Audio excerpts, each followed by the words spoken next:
مصطفیٰ جان رحمت صلی اللہ علیہ وآلہ وسلم کے صدقے میں جو سب سے بڑی نعمت ملے گی اسے مغفرت کہتے ہیں. اور یاد رکھنا مغفرت وہ نعمت ہے جو ہر کسی کے نصیب میں نہیں ہے. اس وقت تو پوری دنیا کے اندر 250 کروڑ لوگ کلمہ پڑھتے ہیں یا 200 کروڑ کی تعداد بھی ہو سکتی ہے, مگر کون جنتی ہے اس کا حتمی طور پر کوئی فیصلہ نہیں کر سکتا. کون جہنمی ہے اس کا حتمی طور پر کوئی فیصلہ نہیں کر سکتا. ایک بات یاد رکھنا, برا نہیں ماننا, اس میں بہت سے ایسے بھی ہوں گے جو زمین پہ بیٹھے ہیں وہ بخشے جائیں گے, اس میں بہت سے ایسے بھی ہوں گے جو منبر پہ بیٹھے وہ بخشے نہ جائیں, اس لیے کہ بخشش بخشش ہے, مغفرت مغفرت ہے. قرآن کہتا ہے فَيَغْفِرُ مَن يَشَاءُ, جس کو چاہیں گے بخشیں گے. اور کہا جاتا ہے وَيُعَذِّبُ مَن يَشَاءُ, جس کو چاہیں گے عذاب دیں گے. یاد رکھنا میرے بھائیو, اگر چاہا جائے گا تو نبی کے بیٹے کو بھی جہنم میں ڈالا جائے گا, اور اگر چاہا جائے گا تو اصحاب کہف کی دہلیز پہ بیٹھنے والے کتے کو بھی جنت عطا کی جائے گی. اس لیے یاد رکھو اللہ نے روزی کا اعلان, روزی کا وعدہ سب کے لیے کیا ہے. دوستوں کو بھی روزی دیں گے, دشمن کو بھی دیں گے, اللہ اکبر, باغی کو بھی دیں گے, وفادار کو بھی دیں گے, ابو بکر کو بھی دیں گے, ابو جہل کو بھی دیں گے, فرعون کو بھی دیں گے, موسیٰ کو بھی دیں گے, ابراہیم کو بھی دیں گے, نمرود کو بھی دیں گے. روزی سب کو دی جائے گی. معاذ اللہ جو خدا کو گالیاں دیتے ہیں, میرا اللہ کیسا رزاق ہے, کیسا کریم ہے, سبحان اللہ. جو خدا کو گالیاں دیتے ہیں, جو خدا کے وجود کو نہیں مانتے, اللہ انہیں بھی روزی عطا کرتا ہے. میں تو یہاں سوچتا ہوں یا اللہ جب تجھ سے ملاقات ہوگی تو کیسا مزہ آئے گا. جب تو نے محمد الرسول اللہ جیسے کریم کو پیدا کیا ہے, تیرا پیدا کیا ہوا کریم ایسا ہے تو پیدا کرنے والے تیرے کرم کا عالم کیا ہوگا. اندازہ تو فرمائے اس کے کرم کا کیا ٹھکانہ ہے. تو کریم ہی جو ٹھہرا تو کرم کے کیا ٹھکانے. تو نوازنے پر آئے تو نوازنے زمانے. اللہ کے بندو سنو, روزی سب کو دیتا ہے, ہر ایک کو عطا کرتا ہے. چوٹیوں کو بھی روزی دیتا ہے, سمندر کی تہ میں مچھلیوں کو بھی روزی دیتا ہے, وہ ہر ایک کو روزی عطا کرتا ہے. مگر یہ بھی سن لو, جس روزی کا وعدہ سب سے کیا ہے مگر مغفرت کا وعدہ کسی سے نہیں کیا ہے. اللہ اکبر. وہ چند خوش نصیب ہے جن کو انگلیوں کے پوروں پہ شمار کر سکتے ہو, انہی لوگوں سے, چند لوگوں سے مغفرت کا وعدہ ہے. اس امت کے اندر اللہ تعالیٰ اپنے حبیب سے فرما رہا ہے تاکہ تمہیں مغفرت کی اہمیت سمجھ میں آئے, بخشش کی اہمیت سمجھ میں آئے. سن لو میرے بھائیو, جن کو مغفرت عطا کر دی گئی اس کو جنت عطا کر دی گئی. اسی لیے ہر مرنے والے کے لیے ہم مغفرت کی دعا کرتے ہیں, مرنے والے کے لیے ایک ہی دعا کرتے ہیں, مغفرت کی دعا کرتے ہیں. آپ کو پتا ہے مغفرت کتنی بڑی چیز ہے. اللہ کے رسول جو شافعی یوم النشور ہے, جن کے سر پر تاج شفاعت سجایا گیا ہے, جن کے اشارے ابرو سے ہم جیسے کروڑوں بخشے جائیں گے, میرے امام کہتے ہیں ایک میں کیا میرے عصیاں کی حقیقت کتنی, مجھ سے 100 لاکھ تو کافی ہے اشارہ تیرا. دل بس خوف سے پتہ سا اڑا جاتا ہے, پلہ ہلکا صحیح بھاری ہے بھروسہ تیرا. اللہ کے بندو سن لو, اللہ اپنے محبوب سے جس کے اشارے ابرو پر لوگوں کو بخشا جائے گا, ہر ایک مصطفیٰ جان رحمت کی طرف دیکھ رہا ہوگا. حتیٰ کہ خلیل اللہ کو بھی, کلیم اللہ کو بھی, کلمت اللہ کو بھی مصطفیٰ جان رحمت کی حاجت ہوگی. میرے امام کہتے ہیں وہ جہنم میں گیا جو ان سے مستغنی ہوا ہے خلیل اللہ کو حاجت رسول اللہ کی. مجھے بتاؤ سب ان سے جنت پائیں گے, سب کی رسائی ان تک ہوگی, ان کی رسائی خدا تک ہے. اس کے باوجود بھی مغفرت کی اہمیت بتانے کے لیے قدرت اپنے محبوب سے کہتی قل, آپ کہیے رب اغفر وارحم وانت خیر الراحمین. محبوب سے کہلوایا جا رہا ہے حبیب تم یہ دعا کرو رب اغفر, اللہ مجھے بخش, میری مغفرت کر. حالانکہ حضور کے ساتھ اللہ نے بخشش کا وعدہ کیا, ان کے صدقے میں ان کے اگلے پچھلے بخشے جائیں. ارے وہ میں کہتا ہوں وہ اشارہ کر دیں, ان کے اشارے ابرو پر ہم جیسے کروڑوں بے حساب جنت میں چلے جائیں، مگر مسلمانوں مغفرت کی اہمیت کو سمجھو۔ محبوب سے کہلوایا جا رہا رب اغفر وارحم وانت خیر الراحمین، اے اللہ میری مغفرت فرما، مجھ پہ رحم فرما، اور تو بے شک سب سے بڑھ کر رحم کرنے والوں میں رحم کرنے والا ہے۔ یہ مغفرت ہے، مغفرت کے لیے کوشش کرو۔ اس دنیا میں آئے ہو بخشش کا پروانہ حاصل کرنے کے لیے، اور دنیا سے جانے سے پہلے مغفرت کا پروانہ حاصل کر لو۔ مغفرت اتنی آسان نہیں جتنا جلسوں کے ناظموں نے آسان کر دیا، اور مغفرت اتنی مشکل نہیں جتنا تبلیغی جماعت کے لوگوں نے مشکل کر دیا۔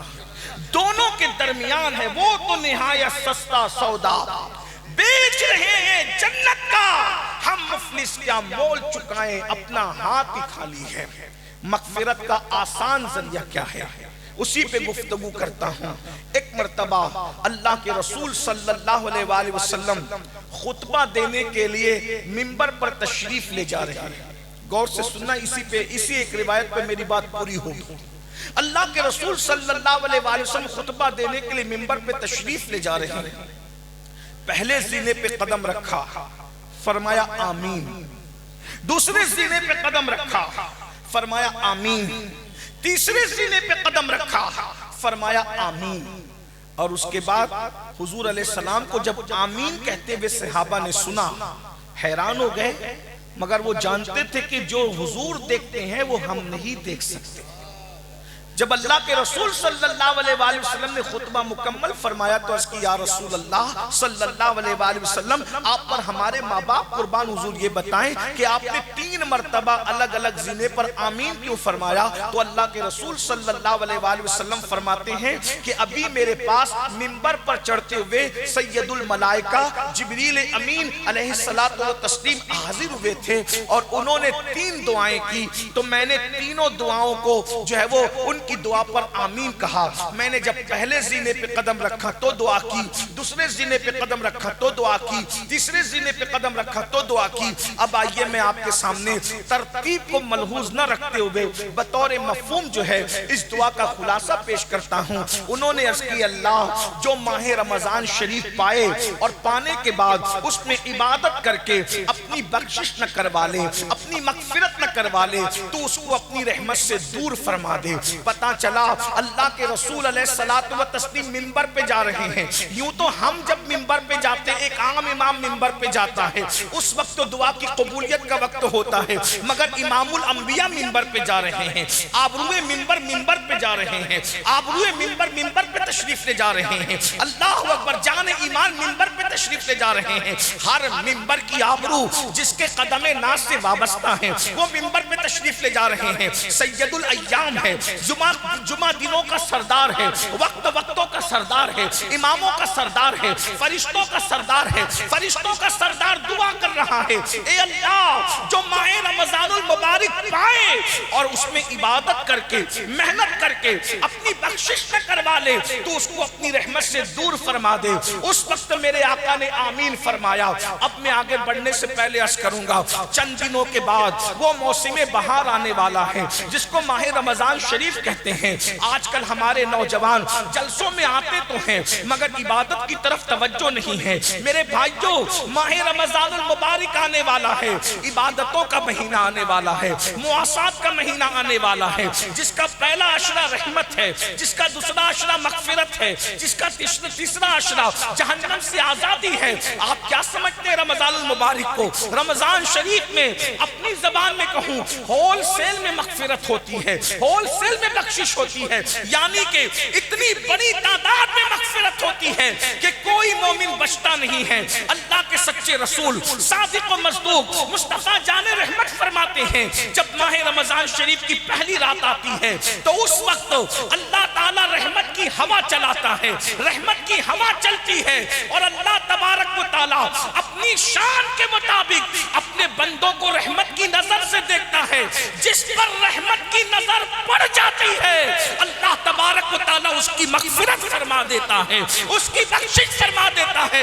میرے بھائیو، اللہ اکبر، سردیوں کے آنے سے پہلے سردیوں کا انتظام کرنے والوں، گرمیوں سے آنے سے پہلے گرمیوں کا انتظام کرنے والوں، بارش کے آنے سے پہلے بارش کا انتظام کرنے والوں، موسم بہار عبادت کا آ رہا ہے، اس سے پہلے اپنی مغفرت کا انتظام کر لو اور اللہ کی بارگاہ میں عرض کرو، مولا تو جسے پہلی شب میں رحمت کی نگاہ سے دیکھے گا، ان میں میرا بھی انتخاب کر لے تاکہ میری بھی بخشش ہو جائے، میری بھی نجات ہو جائے۔ اللہ کے رسول صلی اللہ علیہ وآلہ وسلم فرماتے ہیں، جمع الجمامع کی روایت ہے، میرے آقا ارشاد فرماتے ہیں، ماہ رمضان میں اللہ تبارک و تعالی روزانہ 10 لاکھ بندے کو جہنم سے آزاد کرتا ہے، ان کی مغفرت کرتا ہے۔ کن لوگوں کو؟ اللہ اکبر، جن پر جہنم کا عذاب واجب ہو چکا ہے، اللہ اکبر، یہ 10 لاکھ لوگ۔ اور پھر فرمایا افطار کے وقت اللہ تبارک و تعالی اپنے 60,000 بندوں کی مغفرت فرماتا ہے، اور جب جمعہ کا دن آتا ہے ہر لمحے میں اللہ تعالیٰ 10 لاکھ بندوں کو جہنم سے آزاد کرتا ہے۔ اور جب جمعہ کی آخری گھڑی آتی ہے ماہ رمضان شریف کے اندر، تو 24 گھنٹے میں جتنوں کو بخشا گیا ہے ان کی تعداد کے برابر اللہ اپنے بندوں کی مغفرت فرماتا ہے۔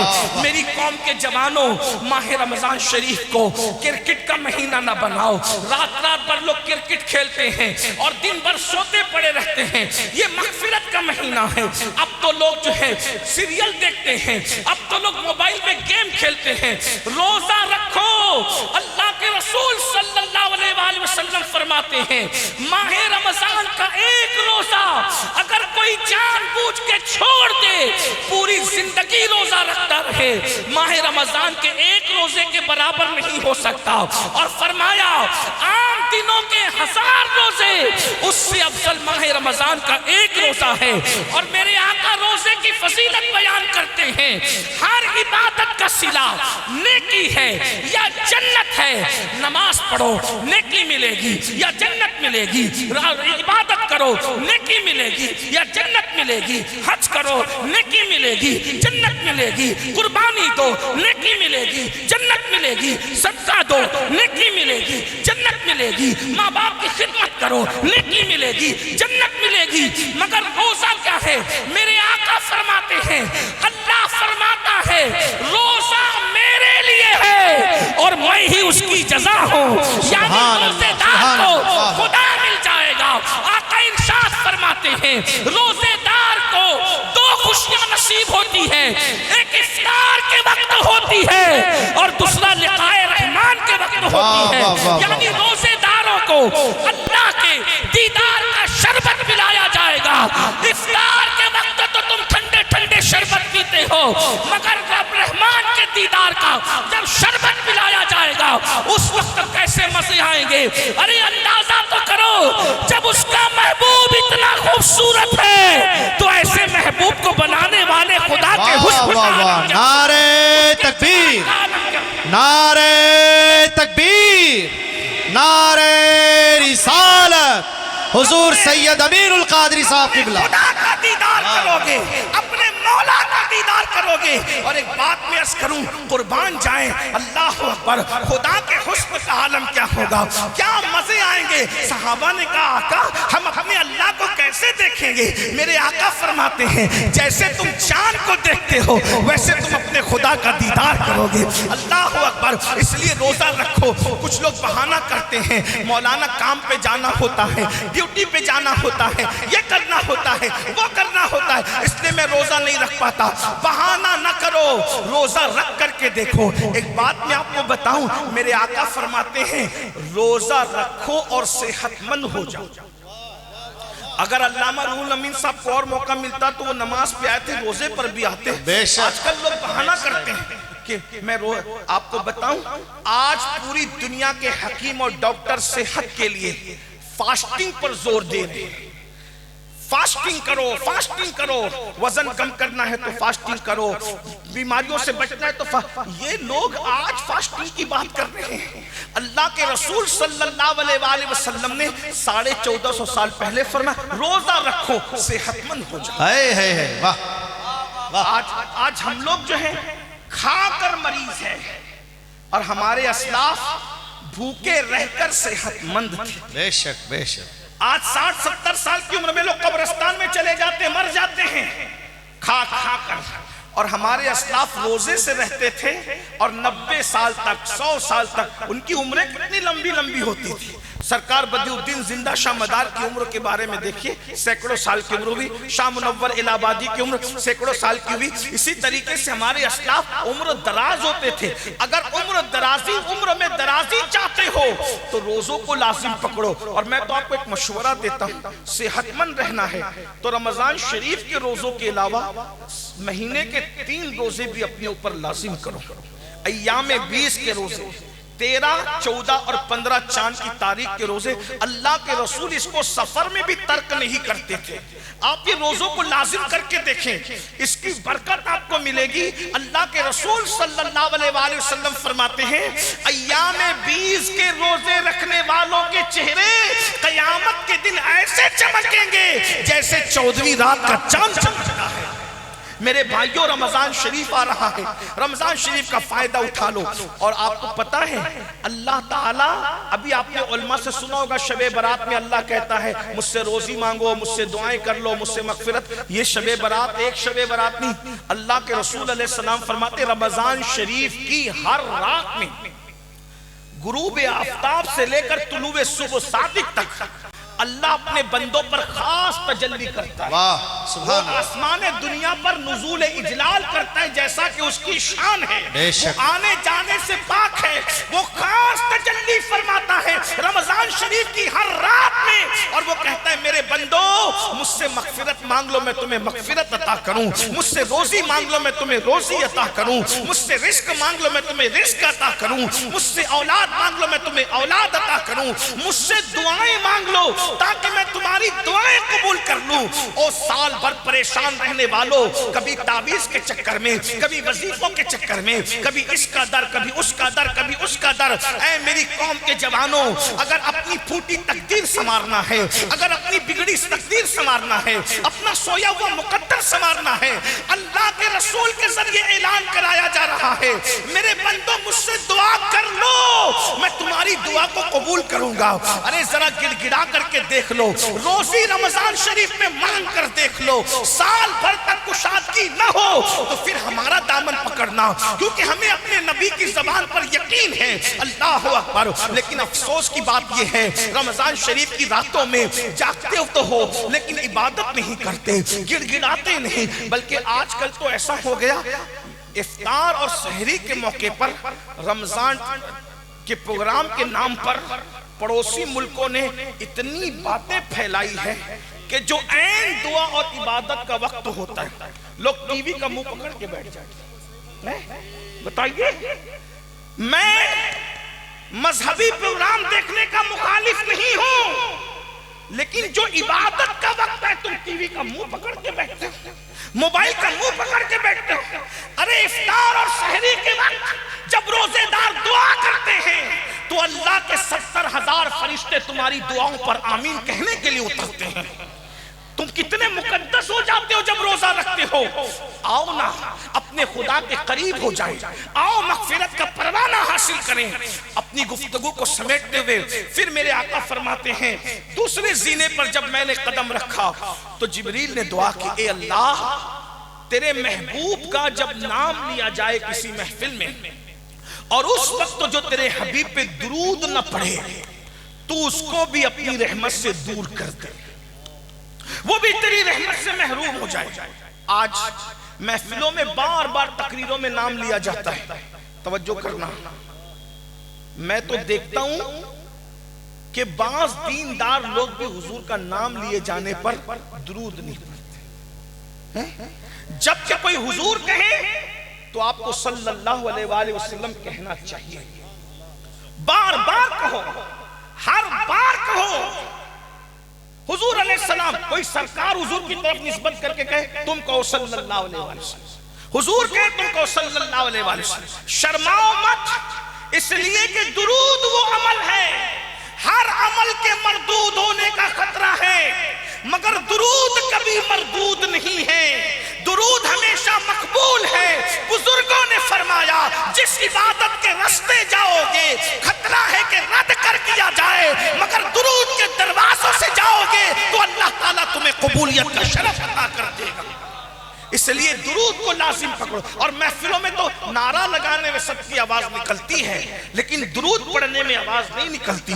درود کو کیا سمجھا؟ اللہ کے رسول علیہ السلام فرماتے ہیں جو مجھ پر درود پڑھنا بھول گیا وہ جنت کا راستہ بھول گیا۔ لوگ ہم سے کہتے ہیں حضور کے دیدار کا کوئی وظیفہ ہے، میں نے کہا درود سے بڑا کوئی وظیفہ دیدار رسول کا نہیں۔ لوگ کہتے ہیں مدینہ منورہ جانا ہے، دولت نہیں ہے۔ اے میری قوم کے جوانوں، کوئی دولت سے مدینے نہیں جاتا بلکہ حضور کی عزت سے مدینہ منورہ جاتا ہے، حضور کی عطا سے جاتا ہے۔ جسے چاہا در پہ بلا لیا، جسے چاہا اپنا بنا لیا، یہ بڑے کرم کے ہیں فیصلے، یہ بڑے نصیب کی بات ہے۔ اگر مدینہ منورہ جانا چاہتے ہو کثرت سے درود پڑھا کرو۔ ایک بات بتاؤں، زبان میں تاثیر ہوگی، درود پڑھو، چہرے چمکیں گے، درود پڑھو، اولاد فرما بردار ہوگی، درود پڑھو، مصیبتیں ٹلے گی، درود پڑھو۔ یہ کام کوئی کام بگڑنے نہیں دیتا، بگڑی بھی بنا دیتا ہے۔ سب نام محمد، حضور کا نام لیا کرو، حضور پہ درود پڑھا کرو، کم سے کم 500 مرتبہ ہر امتی ضرور درود پڑھا کرے۔ پتا ہے آپ کو 500 مرتبہ درود پڑھنے میں صرف 10 منٹ لگتے ہیں۔ صلی اللہ علیہ وآلہ وسلم، یہ مختصر سا درود شریف ہے، 10 منٹ میں ہو جاتا ہے۔ اور اگر 1000 بار درود پڑھو گے نا تو میرے آقا فرماتے ہیں 1000 مرتبہ درود پڑھنے والا اس سے پہلے اس کو موت نہیں آئے گی جب تک کہ وہ میرا دیدار نہ کر لے، جب تک کہ جنت میں اس کا ٹھکانہ اس کو بتا نہ دیا جائے۔ میرے بھائیوں، کیوں کسی کی غیبت کرتے ہو؟ کیوں کسی کی چگلی کرتے ہو؟ کیوں کسی کا ذکر کرتے ہو؟ اپنی محفل میں کسی اور کا ذکر کرنے کی بجائے اپنے محبوب کا ذکر کیا کرو۔ آپ کو پتا ہے سلطان محمود غزنوی، ان کے انتقال کے بعد برسوں بعد ان کی قبر کھلی تو کفن بھی میلا نہیں ہوا تھا، تو لوگوں کو پتا چلا یہ بادشاہ ہو کر اس وقت تک سوتا نہیں تھا جب تک 1000 مرتبہ مصطفیٰ جان رحمت پہ درود نہیں پڑھ لیتا تھا۔ یاد رکھنا، جو کثرت سے درود پڑھے گا اس کا کفن بھی میلا نہیں ہوگا، جو کثرت سے درود پڑھے گا اس کی قبر کی مٹی اس کے جسم کو نہیں کھائے گی۔ درود پر تو بہت سی باتیں ہیں، ایک واقعہ مجھے یاد آتا ہے، مدینہ منورہ جانے کے شائقین اس کو غور سے سنیں، یہ بہت پرانا نہیں، ابھی ماضی قریب کا واقعہ ہے۔ گجرات کی سرزمین پر، مولانا گجرات سے آئے ہیں اس لیے گجرات کی سرزمین پر ایک عاشق رسول رہتا تھا، بڑا غریب تھا، بڑا مفلس تھا۔ یاد رکھنا، عشق رسول وہ دولت ہے جو صرف مالداروں کو نہیں ملتی بلکہ غریبوں کو بھی ملا کرتی ہے۔ عشق رسول وہ دولت ہے جو صرف خوبصورتوں کو نہیں ملا کرتی، کم خوبصورت لوگوں کو بھی مل جایا کرتی ہے۔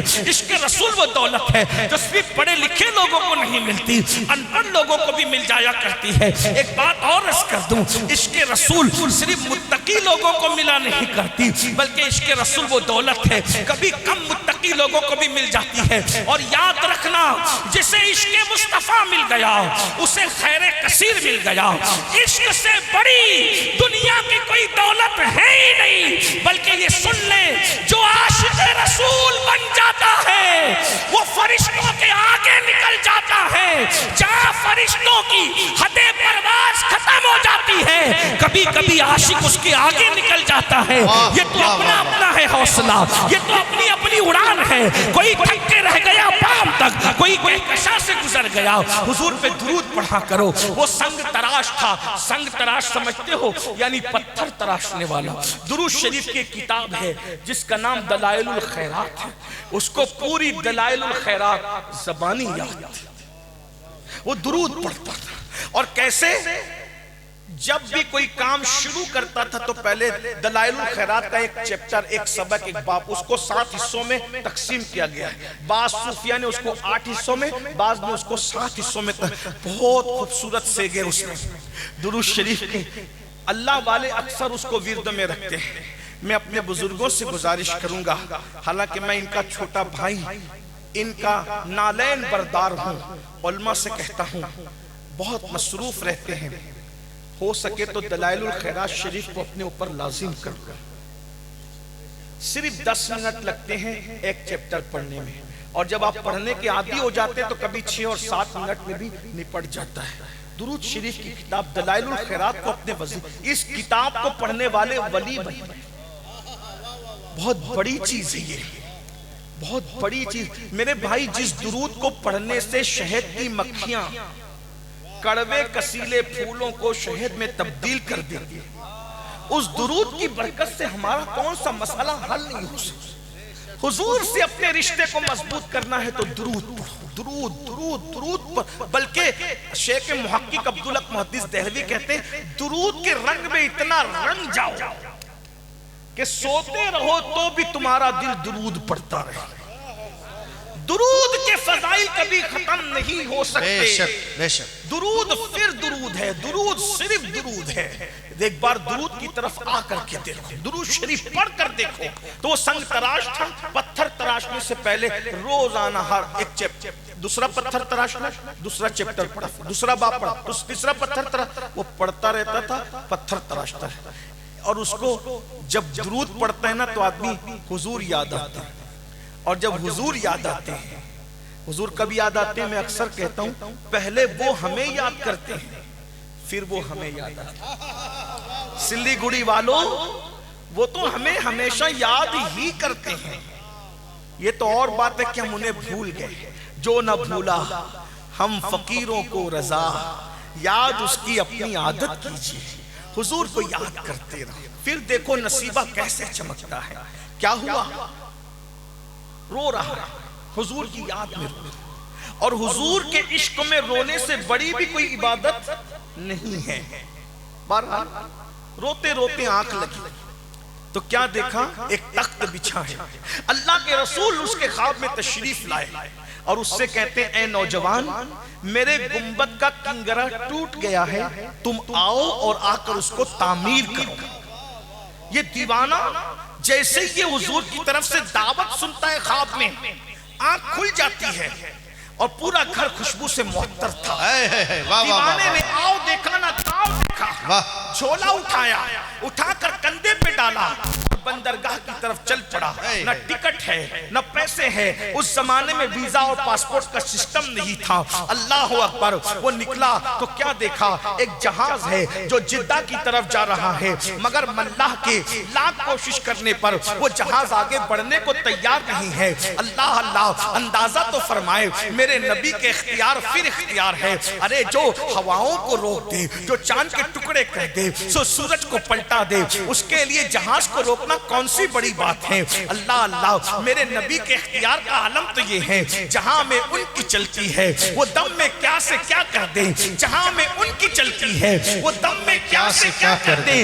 زمین کو آسماں کر دے، سریا کو سرا کر دے. زمین کو آسماں کر دے، سریا کو سرا کر دے. اللہ اللہ، جہاز رکا ہے، کوششیں ہو رہی ہے، جہاز آگے بڑھنے کو تیار نہیں. اللہ اکبر. اس دیوانے کو بوجھل قدموں سے لوگوں نے جہاز کی طرف آتا دیکھا.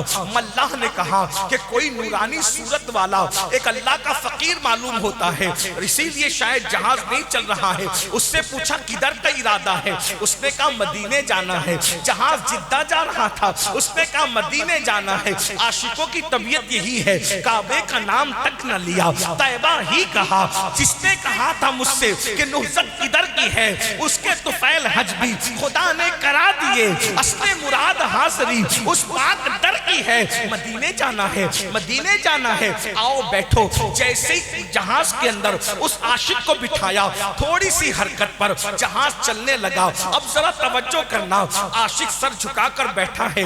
دن تیزی کے ساتھ گزرتے نہیں ہیں، اس لیے کہ ہجر کے لمحات بہت جلدی نہیں گزرا کرتے، وصل کے لمحات بہت تیزی سے گزرتے ہیں. آپ جانتے ہیں ہم جیسے گرے پڑے لوگ مدینہ منورہ جاتے ہیں تو دل چاہتا ہے کہ اڑ کر کے چلے جائیں. وہ تو بہت بڑا عاشق تھا, وہ تو سچا عاشق رسول تھا, اس کے لیے بہت بار ہو رہا تھا.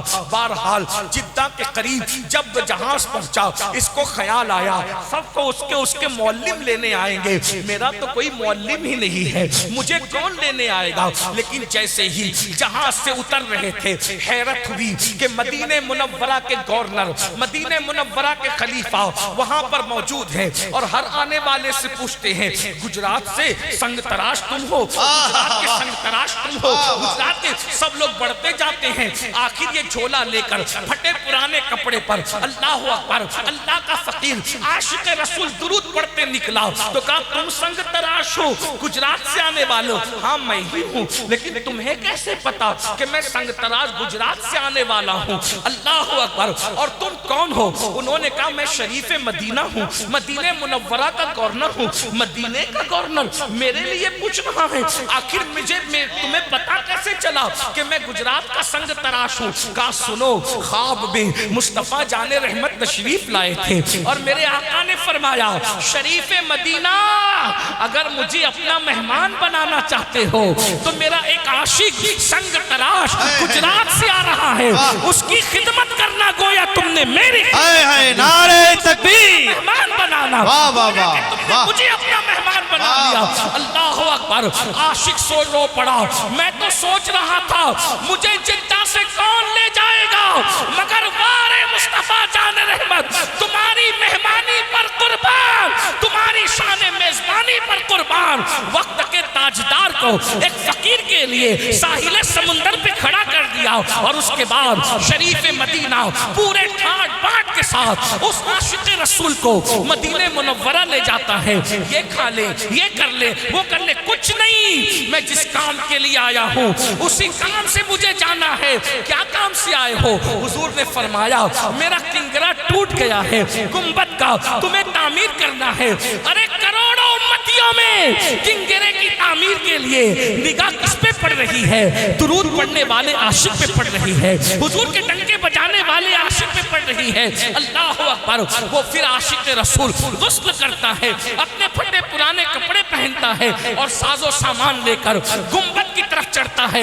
ہائے ہائے, ہزاروں اقطاب و ابدال نگاہوں سے جس گنبد کو بوسہ دیتے ہیں, اس گنبد پہ چڑھنے کا شرف جسے نصیب ہو رہا ہے وہ گجرات کا ایک معمولی سا سنگ تراش ہے. اندازہ تو فرمائے, کمر میں رسی باندھ کر وہ چڑھا. اس کے بعد اس نے گنبد کا کنگرا تعمیر کیا. سب انتظار میں کھڑے تھے, چلو آئیں گے تو خدمت کریں گے, آئیں گے تو میزبانی کریں گے, آئیں گے تو مہمان نوازی کریں گے. لیکن جب کنگرا تعمیر ہوا وہ گنبد پہ لپٹ گیا, اس کی گردن ڈھلک گئی. لوگ انتظار کر رہے تھے, آؤ تو خدمت کریں, آؤ تو خدمت کریں. جب دیر تک کوئی آواز نہ آئی تو خادموں کو اوپر چڑھایا گیا. تو لوگوں نے بتایا اس کی تو روح قفس انصری سے پرواز کر چکی ہے.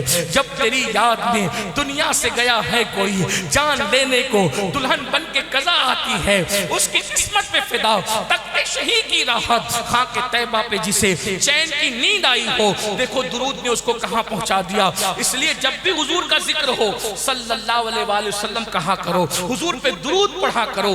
واجب کتنی مرتبہ ہے, فرض کتنی مرتبہ ہے, میں اس میں نہیں الجھانا چاہتا. میں تو کہتا ہوں ہم عشق کے بندے ہیں.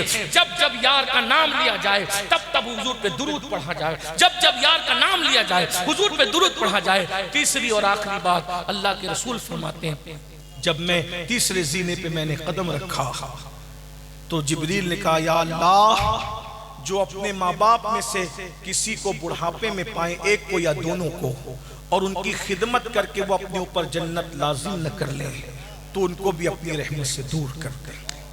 حضور فرماتے میں نے اس پہ بھی آمین کہا. آج ماں باپ مسئلہ کشمیر بنے ہوئے, ماں باپ کی طرف توجہ نہیں ہے, ماں باپ کی اہمیت بھی نہیں ہے, ماں باپ سے تعلق بھی قلبی نہیں ہے, بلکہ حالات یہ ہیں اگر پکنک پر جانا ہو، پارٹی میں جانا ہو، دوستوں کے ساتھ کھیل کود کے لیے جانا ہو، کافی پی رہے ہیں، چائے پی رہے ہیں، کھانا کھا رہے ہیں، تو ہر دوست اپنی جیب سے پیسے نکالتا ہے یا کارڈ نکالتا ہے، میں بل دوں گا، میں بل دوں گا، میں بل دوں گا. اور جب ماں باپ دواخانے میں اور ہاسپٹل میں ایڈمٹ ہوتے ہیں تو چاروں بھائی آپس میں لڑتے ہیں، پانچوں بھائی آپس میں لڑتے ہیں. تو بل دے گا، تیری ماں نہیں ہے، تو بل دے گا، تیرا باپ نہیں ہے. آپ سے پوچھتا ہوں، جو ماں باپ جنت کی تمہارے لیے، آج ان ماں باپ سے تم دور ہو. جنت کو جنگلوں میں جلسوں میں تلاش کرنے والوں، جنت نہ جنگلوں میں ملے گی نہ جلسوں میں ملے گی. جنت تو تمہارے گھر میں تمہارے ماں باپ کی شکل میں موجود ہے. واہ واہ، بے شک. میں چند دنوں پہلے سوراشٹر گجرات کے علاقے میں گیا تھا.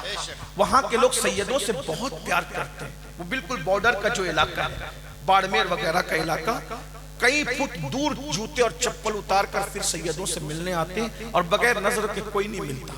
میں خوش ہوا، لیکن میں نے ان سے کہا جتنے جوتے چپل اتار کر کے تم ہم سے مصافحہ کر رہے ہو، ہاتھ چوم رہے ہو، پیر چوم رہے ہو، میں دعا دیتا ہوں اللہ تمہاری نسلوں کو آباد رکھے. لیکن جو رویہ ہمارے ساتھ ہے، کیا یہی رویہ تمہارا تمہارے ماں باپ کے ساتھ بھی ہے؟ واہ واہ واہ واہ. ابھی علامہ روح الامین صاحب تشریف لائے، علامہ نذیر صاحب، یہ سید مفتی سید احمد کبیر صاحب، اور بھی علماء ہیں، ہم بھی آئیں، مولانا صدیق صاحب، علامہ صدیق صاحب بھی. آپ کی سب کی تمنا یہ ہے ایک بار مصافحہ، جی ایک بار مصافحہ، ہاتھ چومنا ہے. میں اس پہ کبھی لوگوں کو منع بھی نہیں کرتا، ٹھیک ہے. ویسے ہاتھ چومنے کے بڑی تاریخی نشانات ہاتھوں پر موجود ہیں. اللہ اکبر. مجھے اس پہ غصہ بھی نہیں، اور میں تو کہتا ہوں بزرگوں کے ہاتھ چومنے کا موقع ملے تو چوم لو. کیونکہ امام حسن بصری کے ایک بادشاہ نے ہاتھ چومے تھے، اللہ نے صرف ہاتھ چومنے پہ اس کو جنت دی. اللہ سبحان. لیکن میں یہاں آپ سے سلیگوڑی والوں اور اپنے نوجوانوں سے، اپنی مائیں اور بہنوں سے پوچھتا ہوں کہ آپ سیدوں کے ہاتھ چومنے کے لیے، علماء کے ہاتھ چومنے کے لیے ایک دوسرے پہ گر پڑتے ہو. مگر یہاں جتنے علماء بیٹھے، اگر میں غلطی کروں تو یہ میری اصلاح کریں گے، صحیح کہوں تو میری تائید کریں گے. بے شک. آپ کوئی بھی سید صاحب، یہ بات تو میں کہہ سکتا ہوں، کوئی اور کہے گا تو اس کو غلط رنگ دیں. کوئی بھی سید، کتنا ہی بڑا سید، اگر آپ کے لیے دعا کرے، سید کی دعا قبول ہوتی، لیکن اللہ بے نیاز ہے. اگر چاہے تو وہ تمہارے حق میں سید کی ہوئی دعا بھی رد کر سکتا ہے. اللہ اکبر. اللہ. قبول ہوتی، لیکن وہ رد کر، وہ بھی نہیں، اس کو قبول کرنا اس پہ لازم نہیں ہے. بے شک. اللہ پر کچھ لازم نہیں ہے، بے نیاز ہے. ہم سب اس کے بندے ہیں. وہ اگر ساری زندگی کی عبادت کو رد کر دے تو بھی کوئی اس سے پوچھ نہیں سکتا کہ کیوں رد کیا. کتنا بھی بڑا ولی، میں یہ بات علماء کی موجودگی میں، مفتیوں کی موجودگی، مفتیان کرام کی موجودگی میں کہہ رہا ہوں، پھر یہ کہہ رہا ہوں ان کو حق ہے میری اصلاح کرنے. کتنا بھی بڑا ولی اگر دعا کرے، اللہ بے نیاز ہے. ولیوں کی دعا وہ قبول کرتا ہے، لیکن اگر چاہے تو وہ ولی کی دعا جو آپ کے حق میں ہو رہی وہ رد بھی کر دے. کر سکتا ہے، وہ کر سکتا ہے، پوسیبل ہے، ممکن ہے، کیونکہ وہ بے نیاز ہے. وہ بے نیاز ہے. میرے بھائی، جب اس نے کسی ہزاروں سال عبادت کرنے والوں کی عبادت کو رد ہی نہیں کیا بلکہ اس کے گلے میں لعنت کا توق ڈال دیا، بلام و باور کا انجام کیا ہوا؟ میرے بھائی غور کرو، سوچو. اپنے ماں باپ کو ستانے والوں، ماں باپ کو تکلیف پہنچانے والوں، ماں باپ کا دل دکھانے والوں، ماں باپ کو اذیت دینے والوں، کسی کی بھی دعا، بڑے سے بڑے بزرگ، بڑے سے بڑے سید، بڑے سے بڑے پیر کی دعا اللہ قبول ہی کرتا ہے، لیکن اگر چاہے تو رد کر دے. لیکن اللہ کے سچے رسول نے فرمایا جب تمہارے ماں باپ تمہارے لیے دعا کرتے ہیں تو اللہ ماں باپ کی دعا کو اولاد کے حق میں کبھی رد نہیں کرتا، کبھی رد نہیں کرتا. یہ مولانا ذیشان جیسے ناظم حضرات جب ہم لوگ اسٹیج پر آتے کہتے ہیں ان کے چہرے کو دیکھو تو عبادت کا ثواب. عبادت، میں کہتا ہوں اگر جو گمان کیا ہے واقعی ہم ویسے نیک ہیں تو عبادت کا ثواب ملے. ورنہ منبر پر سر جھکا کر مکاری کر رہے ہیں اور کمرے میں جا کے گڑبڑ کر رہے ہیں تو کیا عبادت کا ثواب ہے؟ نمازوں میں سوتے پڑے تو کیا عبادت کا ثواب ملے؟ جنتیوں کو دیکھ کر عبادت کا ثواب ملتا ہے، جہنمی اور بے عمل لوگوں کو دیکھ کر کے عبادت کا ثواب تو نہیں ملتا ہے۔ یہ بات تو ہے نا، توجہ کرنا، بہت دھیان سے سننا۔ کوئی کتنا بھی میک اپ کر کے آئے منبر پہ، آپ اس کو دیکھ کر کے اگر چلے وہ واقعی نیک بھی ہے تو ثواب جو ملے گا وہ اتنا ہی ملے گا، جتنا ملے گا ملنا اتنا ملے گا۔ لیکن وہ ماں باپ جن کے سیدھے سادے چہرے جس پہ جھریاں پڑی ہیں، کوئی میک اپ نہیں، کوئی صابن نہیں، کوئی فیس واش نہیں، لیکن اور پھر یہاں عبادت کا ثواب تقوی کی بنیاد پہ ہے۔ اگر تقوی نہیں ہے تو عبادت کا ثواب نہیں ملے گا ہمیں دیکھ کر، نماز نہیں ہے تو عبادت کا ثواب نہیں ملے گا ہمیں دیکھ کر، اگر واقعی جیسے دکھتے ویسے نہیں ہے، لوگوں کے سامنے مکاری میں متقی بنتے ہیں اور تنہائی کے اندر شیطان کا ننگا ناچ بنتے ہیں، الا ماشاءاللہ، تو کوئی ثواب نہیں ملے گا۔ مگر سن لو، یہاں تقوی کی پرہیزگاری کی بنیاد پہ ثواب ہے، لیکن تمہارے ماں باپ نہ نمازی ہے، نہ روزے دار ہے، نہ نیک ہے، نہ متقی ہے، صرف ماں باپ ہے اور ان کی فرما بردار اولاد ہو، تم ان کو جب جب دیکھتے ہو تب تب اللہ تمہیں مقبول حج کا ثواب ہے۔ نعرہ تکبیر! حاجی تو سال میں ایک مرتبہ نفلی ذی الحجہ کو حج کرتا ہے اور پتہ نہیں قبول ہے کہ رد ہے، لاکھوں روپے خرچ کر کے، قبولیت کی کوئی سند نہیں ہے۔ اے ماں باپ کو دیکھنے والے، تو جتنی مرتبہ دیکھے گا اللہ تجھے اتنی مرتبہ مقبول حج کا ثواب عطا فرمائے گا۔ 10 مرتبہ دیکھے تو 10 مرتبہ، 20 مرتبہ دیکھے تو 20 مرتبہ، 100 مرتبہ دیکھے تو 100 مرتبہ۔ افسوس اپنے ماں باپ کے پاس بیٹھنے کے لیے تمہارے پاس ٹائم نہیں ہے، وقت نہیں ہے۔ دوستوں کے پاس گھنٹوں بیٹھتے ہیں اور ماں باپ انتظار کرتے ہیں میرا بیٹا یا میری بیٹی آ کر میرے پاس 10 منٹ تو بیٹھتے ہو اپنے ماں باپ کے پاس؟ نہیں بیٹھتے۔ اور ایک بات آپ سن لیں، ہم بچے تھے جتنی ضرورت ہمیں اپنے ماں باپ کی تھی، بڑھاپے میں اتنی ہی ضرورت ہمارے ماں باپ کو ہماری ہوتی ہے۔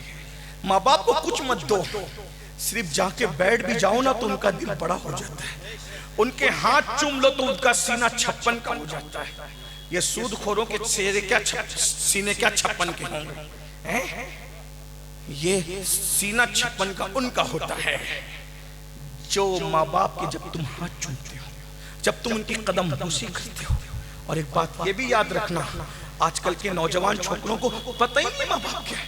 اللہ کے رسول علیہ السلام فرماتے ماں باپ راضی اللہ راضی، ماں باپ ناراض اللہ ناراض۔ یہاں تک فرمایا اگر کسی کے ماں باپ ناراض ہیں تو اللہ اس کی نمازیں اور اس کی دعائیں بھی قبول نہیں کرتا۔ ماں باپ کو بہن کے یہاں چھوڑ دیا، ماں باپ کو یہاں چھوڑ دیا، اور اللہ کے رسول کیا فرما رہے، جو اپنے ماں باپ کی خدمت کر کے ماں باپ کو راضی نہ کر لے، اپنی مغفرت نہ کروا لے، جنتی نہ ہو جائے، اللہ اسے اپنی رحمت سے دور کر دے۔ یہاں مجھے ایک بات یاد آتی ہے اور اسی پہ میں بات پوری کرتا ہوں۔ آج کل کے نوجوان چاہتے ہیں ماں باپ کو چھوڑ کے سب حاصل کر لیں۔ میں پوری ذمہ داری سے کہہ رہا ہوں ماں باپ کو چھوڑ کر تم کچھ حاصل نہیں کر سکتے، کوئی خوشی تمہارے دامن میں نہیں۔ بد دعا کے طور پہ نہیں کہہ رہا ہوں، آگاہ کرنے کے لیے۔ ہم تو اپنے مخالفین کے لیے بد دعا نہیں کرتے، آپ تو ہم سے محبت کرتے ہو۔ نعت خانوں پر آپ پیسے لٹاتے ہو، دینا چاہیے نعت خانوں کو، نظر منع نہیں کرتا، میں کسی چیز سے منع نہیں کر رہا۔ کیا ایسے کبھی ماں باپ پہ بھی لٹایا ہے؟ اپنے پیروں کے آگے ہاتھ باندھ کے کھڑے رہتے ہو، ایسے ہی ہاتھ باندھ کے کبھی ماں باپ کے آگے بھی کھڑے رہے ہو؟ اپنے مرشدوں کے جوتے سیدھی کرنے کے لیے جھگڑتے ہو، کبھی اپنے ماں باپ کے بھی جوتے ایسے سیدھی کرتے ہو؟ یہ بات میں آپ سے کہہ دوں، تمہارا سب سے بڑا مرشد تمہارے ماں باپ ہے۔ اگر تم نے ماں باپ کو چھوڑ دیا،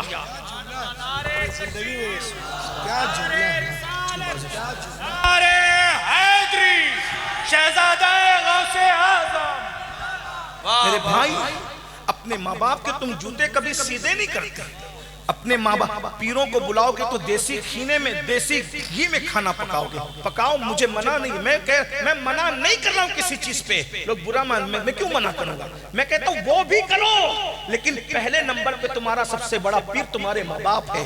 اگر آپ نے کسی کے مرید نہیں ہوئے، ایک بات یاد رکھنا، اگر پیر کامل نہیں ہے تو وہ آپ کو خدا تک نہیں پہنچا سکتا، لیکن ماں باپ کامل نہ بھی ہو، نہ متقی ہے نہ پرہیزگار ہے، اگر وہ دعا کر دیں، پیر کے خدا تک پہنچانے کے لیے کامل ہونا ضروری ہے، لیکن ماں باپ بے نمازی ہیں، شرابی ہیں، جواری ہیں، کچھ بھی ہے، ان کی دعا لگ گئی تو جہاں تک پیر نہیں پہنچا سکتا اس کی آگے تمہیں ماں باپ کی دعا پہنچا۔ میں اپنی پوری گفتگو کا ذمہ دار اکیلا ہوں، میں اپنی پوری ذمہ داری سے عرض کر رہا ہوں، یاد رکھنا، ماں باپ کو گھر کا کچرا سمجھنے والوں، آج ماں باپ مسجد کے سینے پہ بیٹھ کر بھیک مانگ رہے ہیں، آج ماں باپ سڑکوں پر بھیک مانگ رہے ہیں۔ مسلمانوں، مصطفیٰ جان رحمت کے امتیوں کا یہ حال ہو گیا کہ وہ کتوں کو تو بستر میں لے کے سو رہے ہیں اور ماں باپ کی کھٹیا کو گھر کے باہر کر دیا ہے۔ اللہ اکبر! جس دن تمہیں ماں باپ کی اہمیت سمجھ میں آئے گی اس دن یہ چہرے رخصت ہو چکے ہوں گے۔ آج ایک فقیر بے نوا کے دل کی صدا ہے، تقریر تو آپ سن چکے علامہ صاحب سے، میں کوئی مقرر ہی نہیں ہوں، یہ صرف ایک فقیر بے نوا کی آواز ہے۔ اپنے ماں باپ کی قدر کر لو۔ لوگ ہم سے کہتے ہیں میرے ابا نیک نہیں ہے تو میں کیا کروں؟ ابا کے نیک ہونے کی وجہ سے تعظیم نہیں ہے، ابا کے ابا ہونے کی وجہ سے تعظیم ہے، اماں کے اماں ہونے کی وجہ سے تعظیم ہے۔ اور یاد رکھنا، اگر تم ان کا پاخانہ بھی دھلا دو تو بھی تم ان کا حق ادا نہیں کر سکتے۔ ایک صحابی آئے اور آ کر عرض کرتے، یا رسول اللہ صلی اللہ علیہ وآلہ وسلم، میری ماں اتنی بیمار ہے کہ میں ماں کا پاخانہ دھلاتا ہوں، کیا میں نے ماں کا حق ادا کر دیا؟ میری ماں نے بچپن میں میرا پاخانہ دھلایا، میں نے بڑھاپے میں ماں کا دھلا دیا، برابری ہو گئی۔ میرے آقا نے مسکرا کے کہا، ماں میں اور تم میں فرق یہ ہے، جب ماں تمہارا پاخانہ دھلاتی تھی تو دعا کرتی تھی اللہ اس کی عمر دراز کر، اور جب تم لوگ بڑھاپے میں ماں باپ کا پاخانہ دھلتے ہو تو دل سے دعا کرتے ہو بہت بیمار ہے اللہ اس کو اٹھا لے۔ دونوں کی سوچ میں فرق ہے۔ یاد رکھنا، ماں باپ بستر پہ ہوں، ہنسنے کی بات نہیں میرے جوانوں، ماں باپ بستر پہ ہوں تمہارے لیے بہت بڑی نعمت ہے۔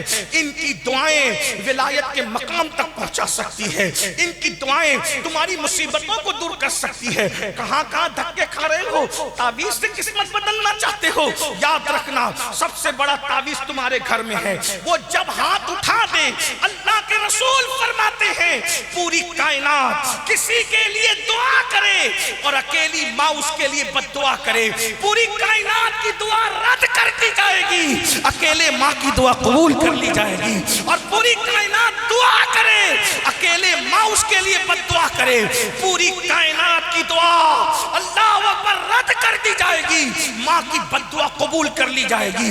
ہزاروں سال کی محنتیں وہاں تک نہیں پہنچا سکتی جہاں ماں باپ کی دعا پہنچاتی ہے۔ دعا لے لو، اپنے ماں باپ کو خوش کرو، اپنے ماں باپ کو راضی کرو۔ ایک بات بتاؤں، ماں کتنا پیار کرتی ہے اپنے بچوں سے، باپ کتنا، ایک باپ اپنا پورا شباب اپنے بیٹے کے لیے قربان۔ یہ جو جوان ہوئے ہو نا، ماں باپ کو آنکھیں دکھاتے ہو جوان، اس میں باپ نے پورا شباب نچوڑا ہے، پورا شباب، نہ سردی دیکھا نہ گرمی دیکھا نہ برسات، کچھ نہیں دیکھا۔ آج تو مال کی فراوانی ہے، آج سے 20-20 سال پہلے ہندوستان میں اتنا مال نہیں تھا، اکثر لوگ غریب تھے، چند لوگ مالدار تھے 50 سال پہلے۔ ہاں، بستروں پہ پیشاب کرنے والوں، تمہارے گیلے بستر پہ ماں باپ سوتے تھے اور تمہیں اپنے سینے پہ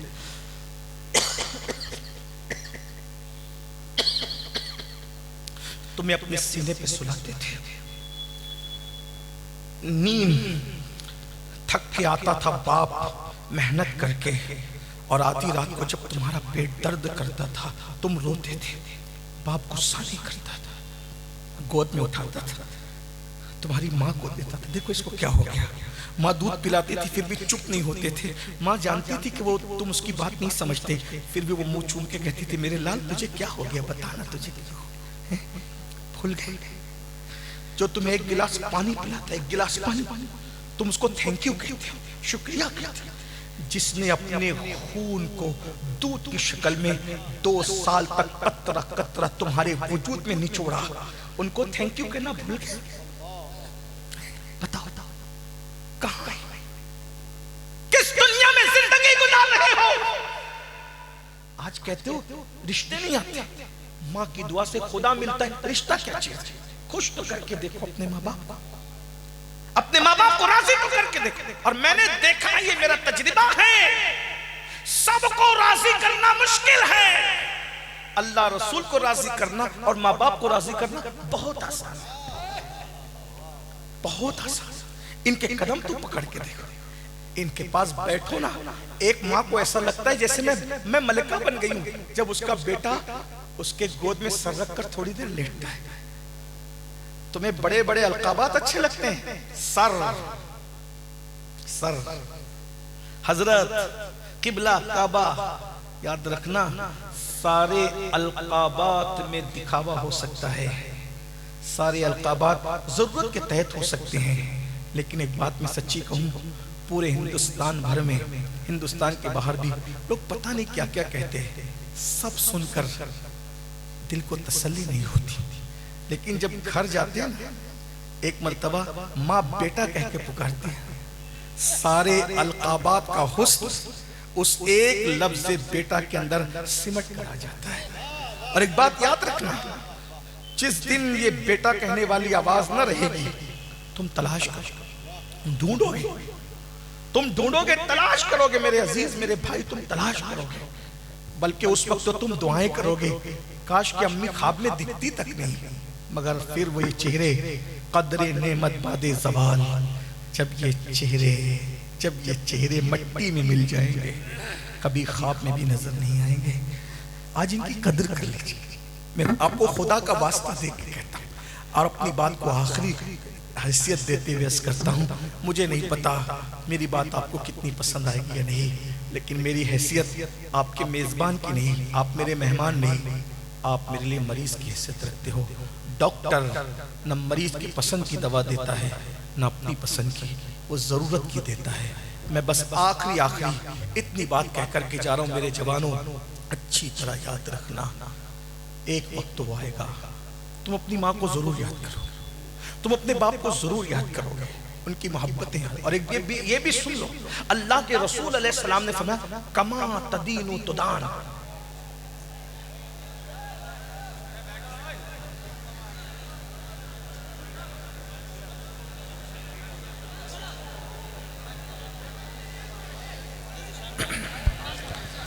سید صاحب واز فرما رہے ہیں، یہ سسٹم ٹھیک نہیں ہے، یہ طریقہ اچھا نہیں ہے۔ آپ کتنی اچھی اور نصیحت والی باتیں ہو رہی ہے، رو رہے ہیں علماء سے لے کر عوام تک، لیکن یہ سیلفی لینے کے چکر میں اور فوٹو کھینچنے کے چکر میں یہ بہت غلط بات ہے۔ آپ سبھی حضرات بیٹھیں، بڑی مہربانی ہوگی۔ آ رہے ہیں مہمان، بلایا گیا ہے، وہ تشریف لا رہے ہیں، سید صاحب کی تقریر سماعت کریں۔ آ جانے حضرت آ جانے سب لوگ جب تک درود شریف پڑھ لیں، درود پاک پڑھیے، اللہم صلی علی، بلند آواز سے پڑھی، مولانا محمد وعلی آلہ، مولانا محمد حبیبنا، سیدنا مولانا محمد وعلی آلہ، مولانا محمد۔ حضرت آ رہے ہیں تو راستہ چھوڑ دیجئے اور بلند آواز سے درود پاک پڑھ لیجئے، اللہم سیدنا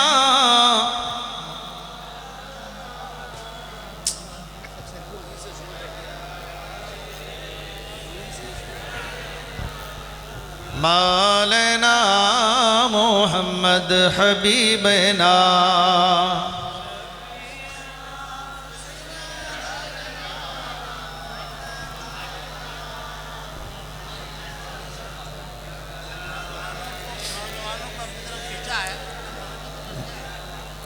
مولانا محمد۔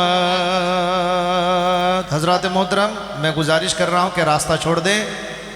جناب حضرت علامہ و مولانا صدیق حسن صاحب جھارکھنڈی بابا، آپ کی فرمائش پر حضرت علامہ و مولانا نذیر عالم صاحب نے آپ کے سامنے روبرو کرانے کے لیے ممبر نور پر لا رہے ہیں، اور یہ میں ادب اور احترام کے ساتھ سبھی نوجوانوں سے اور والنٹیئر حضرات سے، رضاکار حضرات سے گزارش کروں گا کہ ان کو اوپر تیزی کے ساتھ لائے۔ سید صاحب کی تقریر ہو رہی ہے، تقریر اور رکی ہوئی ہے، یہ بہت بڑی بات ہے، میرے خیال سے یہ نہیں ہونا چاہیے تھا۔ ایک آل رسول ممبر نور پر تشریف فرما ہے، علماء سے گزارش کروں گا کہ راستہ چھوڑ دیں، ان کو آنے دیں۔ ایک بار نعرہ لگا لیجئے، نعرہ تکبیر! بلند آواز سے جو جہاں ہے بیٹھ جائے، نعرہ تکبیر! نعرہ رسالت! یادگار اولیاء کانفرنس، حضور سید امین القادری صاحب قبلہ، علماء اہل سنت، آپ لوگ اپنی جگہ بیٹھ جائیں، حضرت کی تقریر سماعت کریں۔ یہ دیکھیے آپ کے سامنے جھارکھنڈی بابا تشریف لا چکے ہیں، ان کی تقریر بھی آپ کو سماعت کرنی ہے۔ حضور سید امین القادری صاحب کی تقریر سماعت کریں۔ ہو گیا بھائی، ڈھائی بجے تک کا ٹائم تھا میرا، اور 2:02 ہو رہے ہیں، اور علامہ صاحب تشریف لا چکے ہیں، علامہ صدیق صاحب قبلہ۔ اب یہ ان کا ٹائم شروع ہو رہا ہے، اس لیے جو ہے میں اپنی گفتگو کو یہاں پر تمام کرتا ہوں۔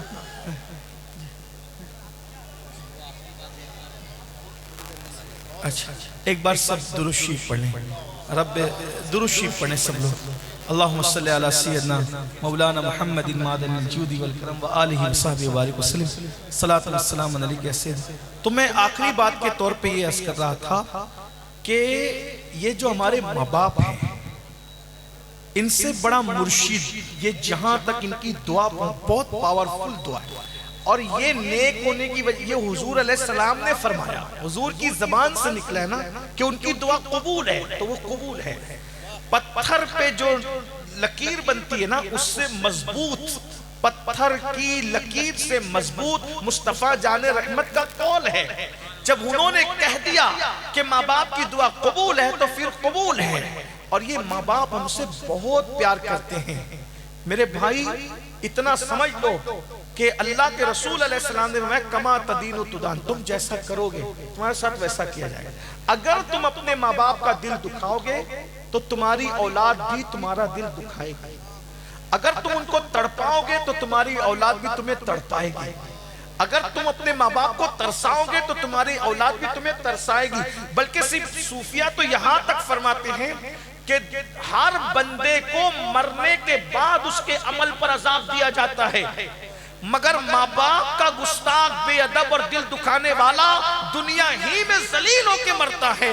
ماں باپ کے گستاخ کو اس وقت تک موت نہیں آتی جب تک کہ وہ ذلیل نہ ہو جائے، لیکن اس کے بعد بھی ماں باپ کو کتنا ہی ستا لو، کتنی تکلیف پہنچا لو، کتنی اذیت دے دو، وہ بہت جلدی سے تم سے ناراض نہیں ہوتے، وہ تم سے پیار کرتے۔ ایک بات کو بہت بے لوث محبت ہے ماں باپ، ہر بندہ ہماری صفت سے محبت کرتا ہے، اس پہ دھیان دینا، توجہ ہے۔ اب آپ نے کہا علماء کرام کا حکم ہے تو ان کے حکم پر عمل کرنے میں کوتاہی نہ ہو جائے، میں صرف ان کے حکم پر عمل کرتی رس کر رہا ہوں۔ توجہ کریں، آپ سمجھتے ہیں اس بات، ہر بندہ اپنی صفات سے محبت کرتا ہے، ہماری ذات سے کوئی محبت نہیں کرتا۔ آج آپ نے سلیگوڑی کے اندر اگر علامہ روح الامین صاحب کو بلایا، علامہ صدیق صاحب کو، معاذ ذیشان صاحب کو، ان کو بلایا، کیوں بلایا پتہ ہے؟ یہ مقرر ہے اس لیے بلایا، یہ ناظم ہے اس لیے بلایا، یہ عالم ہے اس لیے بلایا، یہ پیر ہے اس لیے بلایا، یہ لوگ تقریر کر لیتے ہیں اس لیے بلایا۔ اللہ نہ کرے، 1000 بار نہ، کروڑ بار نہ کرے، دشمنوں کے کان بہرے ہو، خاکم بدہن، اگر تقریر کرنے کے قابل ہم لوگ نہ رہ جائیں، کوئی نہیں بلائے گا، کوئی نہیں بلائے گا۔ مطلب آپ کو ہم سے پیار نہیں ہے، سچی بات۔ یہ جو علامہ صدیق صاحب کے پیچھے بھاگ رہے ہو، علامہ روح الامین کے پیچھے بھاگ رہے ہو کسی اور، تو آپ کو ہم سے پیار نہیں ہے، تقریر اچھی کرتے ہیں، تقریر سے پیار ہے، نعت اچھی پڑھتے ہیں۔ بیٹھ جاؤ بھیا، تھوڑی دیر بیٹھ جاؤ،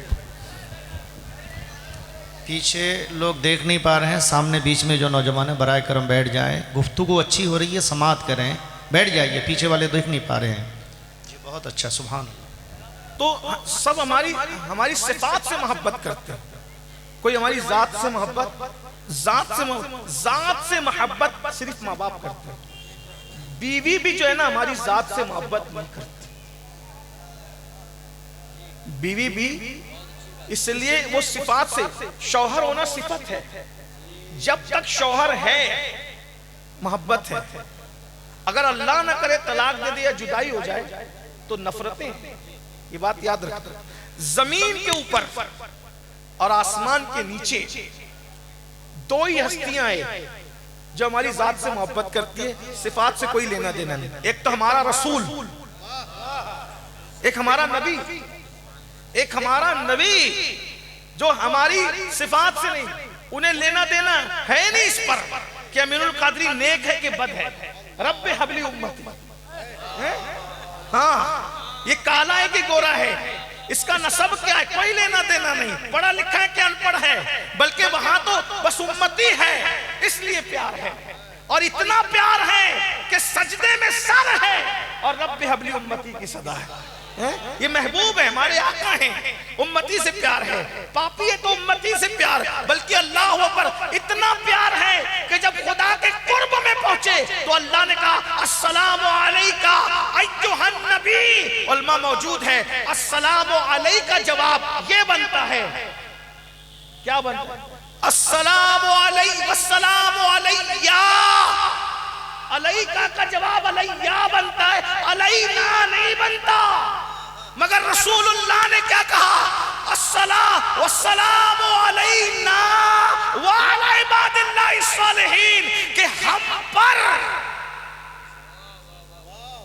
سلام میں واحد کا صیغہ ہے اور جواب میں جمع کا صیغہ ہے، اور جمع میں بھی پھر صالحین کو الگ کیا ہے، والسلام علینا وعلی عباد اللہ الصالحین، ہم پر بھی اور تیرے نیک بندوں پر بھی، تو یہ ہم میں کون ہے؟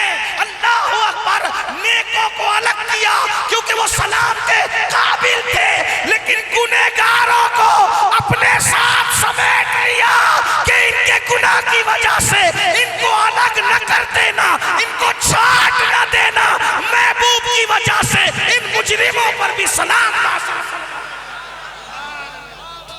اتنا پیار ہے امت سے، اور یہ امت کا حال دیکھ لو، اور دوسرا کون ہم سے پیار کرتا ہے؟ عنوان کے تحت ہمارے ماں باپ، جب ہم مقرر نہیں تھے تو بھی وہ ہم سے پیار کر رہے تھے، ہم ناطقہ نہیں تھے تو بھی ہم سے پیار کر رہے تھے، غلاظت دھلا رہے تھے تو بھی پیار کر رہے تھے، ناک بہ رہی تھی تو بھی پیار کر رہے تھے، بستر میں پیشاب کر رہے تھے تو بھی پیار کر رہے تھے۔ اب آپ مجھے بتائیں نا، اگر آج کسی مقرر کی ناک بہ جائے نا، سماعتوں پہ گرا گزر رہا ہوگا، لیکن بہت بری بات کر کے بہت اچھا فلسفہ سمجھانے کی کوشش، اس لیے سماعتوں میں بار میں ایسی بات نہیں کرتا، لیکن اس کے لیے مجھے تھوڑا نیچے اترنا پڑے گا، ورنہ ہمارے یہاں مسلک یہ ہے، صوفیہ کا مسلک، کہ ہمیں ابے کہنے سے بھی منع کیا گیا۔ ایک مرتبہ خواجہ بندہ نواز گیسو دراز ایک مفتی صاحب سے جو حکیم بھی تھے، دوست بھی تھے، ان سے ملنے گئے تو ایک ہندو آیا دوا لینے کے لیے، اس کا نام بنو تھا، تو انہوں نے کہا ابے بنو بعد میں آنا، تو بندہ نواز سرکار نے کہا مفتی صاحب آپ بھی ابے بولتے ہو، آپ بھی ابے بولتے ہو؟ تو انہوں نے کہا حضرت وہ ہندو تھا نا اس لیے میں نے، کافر تھا اس لیے ابے بولا، تو بندہ نواز فرماتے ہیں وہ کافر تھا نا، تم تو مومن ہو۔ صوفیہ کے یہاں مخلوق خدا کو ابے کہنا ذرا کوئی ناجائز و حرام نہیں ہے، جن کے رتبے ہیں سوا ان کو سوا مشکل ہے۔ ہمارے حضور صلی اللہ علیہ وآلہ وسلم کی اگر باتوں کا ذکر کروں تو یہاں بہت باتیں ہوں، یہ آپ تو ماں بہن تولتے ہو، میرے بھائی آپ کی کیا بات ہے؟ غریب نواز کہتے ہیں جو کسی کو گالی دے مومن کو، مرتے وقت اس کی زبان پہ کلمہ نہیں آئے گا۔ آپ تو بیوی کو بھی ماں بہن کی گالی، آپ تو بھائی کو بھی ماں بہن کی گالی دے، تو آپ کی بات نہیں کر رہا ہوں، لیکن یہ صوفیہ کا مسلک ہے، کسی کافر کو بھی ابے، جب بندہ نواز کا یہ عالم ہے تو غریب نواز کی ندرتوں کا عالم کیا ہوگا؟ اور جب غریب نواز اتنے بے مثال ہے تو رسول اعظم مصطفیٰ جان رحمت کی زبان کا عالم کیا ہوگا؟ حضور نے اپنی پوری زندگی میں سب سے غصے میں جو بات کی، حضور علیہ السلام نے اپنی پوری زندگی میں سب سے غصے میں کسی سے کوئی بات کی تو کیا کہا؟ تیری ناک خاک آلود ہو۔ کیا کہا؟ تیری ناک خاک آلود ہو۔ ایک عزیز نے مجھ سے کہا کہ حضور یہ کیوں کہتے تھے تیری ناک خاک آلود ہو؟ میں نے کہا مجھے جو سمجھ میں آتا ہے وہ یہ ہے، اور بھی باتیں ہو سکتی ہے مگر ہم عشق کے بندے ہیں، مجھے کہ تجھے اللہ سجدے کی اتنی توفیق دے کہ تو زمین کے اوپر ناک رکھ کر کے سجدہ کرے تو تیری ناک اس کی وجہ سے خاک آلود ہو جائے۔ اس وقت تو مسلح تو تھے نہیں نا، معنی اور بھی بنتے ہیں لیکن بس ہم عشق کے بندے ہیں۔ بات یہ ہے، آپ کو پتہ ہے ہمارے بزرگوں کا حال یہ تھا، ہمارے بزرگوں کی شان یہ تھی۔ بہرحال تو عرض کیا کر رہا تھا کہ اگر کسی عالم کی ناک نکل ہے تو لوگ اس کو اچھا نہیں سمجھتے، لوگ منہ پھیرنے لگتے، بلکہ تقریر میں پسینہ زیادہ نکلے اور ایسے کپڑے پہنے ہوں کہ جس میں پسینہ دکھتا ہے تو بھی لوگوں کو گھن آتی ہے۔ یہ بات یاد رکھنا آپ۔ ہاں آپ مجھے بتائیں اتنے بڑے منصب پہ فائز ہو کے صرف ناک نکل آئے اور پسینہ نکل آئے تو ہمیں گھن آنے بھی چاہیے، طبیعت کی نظافت ہوتی ہے، اچھی بات ہے، لیکن ہمارے ماں باپ تو ہماری غلاظتوں کے بعد بھی، پاکھانے کے بعد بھی ہم سے پیار کر رہے تھے۔ تو ساری دنیا آپ کی صفات سے پیار کرتی ہے اور آپ ان پہ پھسل رہے ہو، اور جو صرف آپ کی ذات سے پیار کرتے ہیں، اور وہ رشتہ قدرت نے اتنا مضبوط بنایا ہے۔ دوست میں جھگڑا ہوا، دوستی ٹوٹ گئی، بیوی سے اختلاف ہوا، طلاق ہوا، رشتہ ٹوٹ گیا، پیر سے بیعت توڑ دی، رشتہ ٹوٹ گیا، مقرر سے بات چیت بند ہوئی، رشتہ ٹوٹ گیا، امام مسجد سے فارغ ہو گیا، رشتہ ٹوٹ گیا۔ لیکن یہ ماں باپ ہے، ماں باپ ناراض ہو تو بھی رشتہ نہیں ٹوٹتا، مر جائیں تو بھی رشتہ نہیں ٹوٹتا۔